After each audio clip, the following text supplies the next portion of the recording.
दरम्यान बीडच्या परळीतील महादेव मुंडे खून प्रकरणाचा तपास आता नव्यानं सुरू करण्यात आला आहे। पोलीस अधीक्षक नवनीत कावत यांनी या प्रकरणात विशेष पथक नेमल्यानंतर प्रकरणाचा पुन्हा तपास केला जातोय।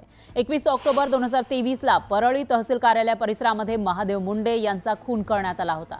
या प्रकरणाला जवळपास 1.5 वर्ष होत आले, मात्र तरीही यातील आरोपी अटकेत नाहीयेत। त्यामुळे या खुनातील आरोपींना अटक करण्याच्या मागणीसाठी ज्ञानेश्वरी मुंडे यांनी पोलीस अधीक्षक नवनीत कावत यांची भेट घेतली। तर आमदार सुरेश धस यांनीही पोलीस अधीक्षकांची भेट घेतल्यानंतर या प्रकरणाचा तपास पोलीस उपअधीक्षक अनिल चोरमले यांच्याकडे देण्यात आलाय। त्याचबरोबर एक विशेष पथक सुद्धा नेमण्यात आलं आहे। या पथकानं परळीमध्ये झाडाझडती घेतली आहे। त्यानंतर मुंडे प्रकरणाचा तपास पुन्हा नव्यानं सुरू करण्यात आला।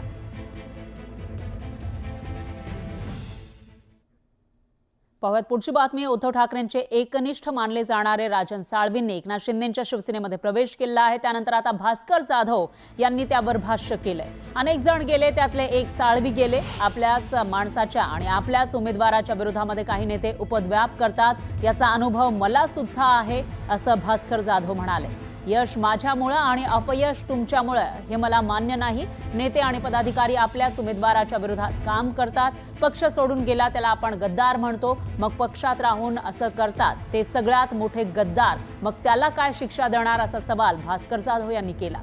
मला योग्य संधी मिळाली नाही, अशी नाराजीही भास्कर जाधव यांनी बोलून दाखवली।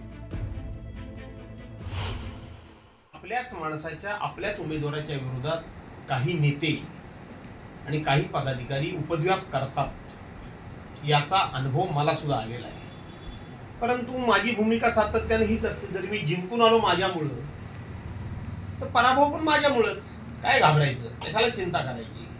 पण यश माझ्यामुळं आणि अपयश तुमच्यामुळं हे मला मान्य नाही। यश पण माझं आणि अपयश पण माझं। पण ज्यांच्याबद्दल कोणाबद्दल साळवींचा आक्षेप असेल त्यांनी उत्तर देणे योग्य आहे। पण जनरल जर स्टेटमेंट करायचं म्हटलं तर हे उपद्व्याप होत आहे।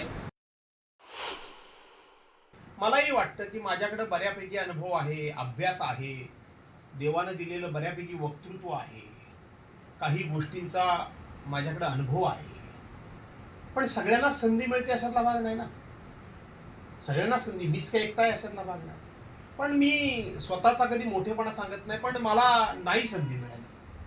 माझ्या दुर्दैवानं म्हणा, मी कोणाला दोष आज देत नाही, परंतु माझ्या दुःख आहे ना, 100% आहे। माझं तर वाढतं वय आहे, आज माझं 68 वर्ष वय चालू झालेलं आहे। योग्य वेळेला जर संधी मला मिळाली असती तर निश्चितपणे याही पेक्षा भास्कर हा नावाप्रमाणे भास्कर महाराष्ट्राला दिसला असता। त्यांच्या सुरात सूर मी मिसळणार नाही, पण ते नाराज असतील तर ते स्वतः सांगतील। पण माझं तर त्यांचा जो अभ्यास आहे, मी पण 25 वर्ष आता राजकारणामध्ये काम करतोय, 5 वेळा आमदार झालेलो आहे, त्याच्यामुळे त्यांचं नेतृत्व हे खरोखरच संघटन कौशल्याचं आहे। ते एखाद्या पक्षाची बाजू चांगल्या पद्धतीने मांडू शकतात।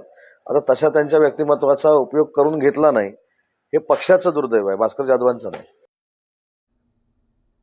तर भास्कर जाधव यांच्या नाराजीवरून शिवसेना युबीटीचे नेते आणि खासदार संजय राऊत यांनीही प्रतिक्रिया दिली आहे। त्यांच्याशी आमची काली चर्चा झाली। आज आम्ही एकत्र भेटतो, सगळेच शिवसेना नेते, आणि आम्ही काही कोणाची खंत असेल त्याच्यावर आम्ही चर्चा करू।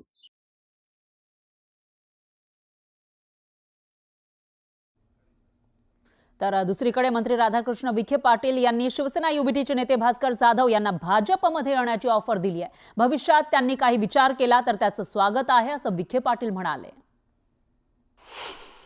भास्करराव हे माझे अतिशय जवळचे मित्र आहेत आणि काही अन्याय सहन करणारा तो नेता नाही आहे। निश्चितच भविष्याचा त्यांनी काही विचार केला असेल, त्याचं स्वागतच आहे।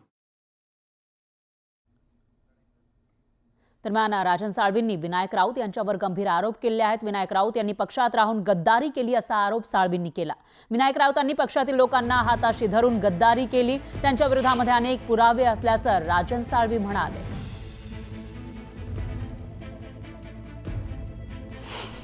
विनायक राऊतनी सुरुवातीपासून मुंबई असेल, महाराष्ट्र असेल, कोकण असेल, या ठिकाणी पक्षात राहून पक्षाची कशी गद्दारी केली ह्याचे अनेक पुरावे आणि सर्टिफिकेट माझ्याकडे आहेत।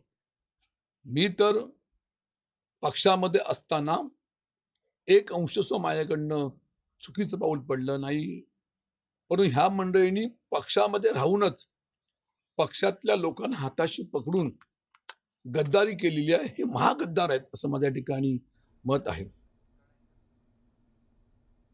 दरम्यान उपमुख्यमंत्री एकनाथ शिंदे यांनी सुरू केलेली आभार दौरा यात्रा आज रत्नागिरीमध्ये पोहोचलेली आहे. इथल्या चंपक मैदान इथं आभार मेळावा होणार आहे.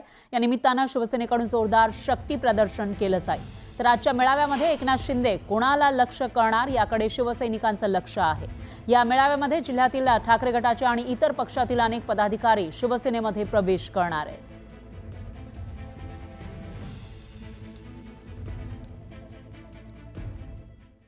तर 12वीची परीक्षा असतानाही उपमुख्यमंत्री एकनाथ शिंदे यांच्या रत्नागिरीतील आभार मेळाव्याला रत्नागिरी जिल्ह्यासह कराड आणि सातारा इथून शेकडो एसटी बस आरक्षित केल्या गेलेल्या आहेत असा आरोप माजी खासदार विनायक राऊत यांनी केलाय. 12वीच्या विद्यार्थ्यांना वाऱ्यावर सोडून केवळ आपला टेंभा मिरवण्यासाठी शिंदेंनी हा अट्टाहास केलाय, याचा मी निषेध करतो असं विनायक राऊत म्हणाले. दरम्यान विनायक राऊतांनी केलेल्या आरोपांना मंत्री उदय सामंत यांनी प्रत्युत्तर दिलं. 12वीचा पेपर असताना सुद्धा त्या मंत्री उदय सामंत यांच्या हट्टापायी त्यांनी संपूर्ण रत्नागिरी जिल्ह्यासहित महाराष्ट्रातल्या अनेक भागातून मग कोल्हापूर असेल, कराड असेल, सातारा असेल, माढा असेल, रायगड असेल, ह्या भागातून शेकडोच्या संख्येने एसट्या बुक केल्या आणि आपलं शक्ती प्रदर्शन करायचा केविलवाना ते प्रयत्न करतायत. विद्यार्थ्यांची होणारी गैरसोयची त्यांना काळजी नाहीये, पण स्वतःचा टेंबा मिरवण्याचं, स्वतःचं अस्तित्व राजकीय प्रस्थ दाखवण्याचा जो प्रयत्न चाललेला आहे त्याचा मी धिक्कार करतो. मी आपल्याला प्रामाणिकपणानं सांगतो, हे होणार होतं मला माहीत होतं. त्याच्यामुळं 12वीच्या विद्यार्थ्यांचे जे रूट आहेत किंवा 10वीच्या विद्यार्थ्यांचे जे रूट आहेत त्याचा पूर्ण अभ्यास करूनच एस टी बसेस आम्ही घेतलेल्या होत्या. कुठच्याही विद्यार्थ्यांना त्रास होणार नाही याच्या संदर्भात डीसींशी चर्चा करूनच त्याचा प्लॅन देखील माझ्याकडे तुम्हाला जर पाहिजे असेल तर त्याच्यामुळं मला हे होणार हे माहीत होतं, हे अपेक्षित होतं. पण कुठेही 12वीच्या रूटची गाडी बंद करून लोक आणण्यासाठी एस टी आणलेलं नाही.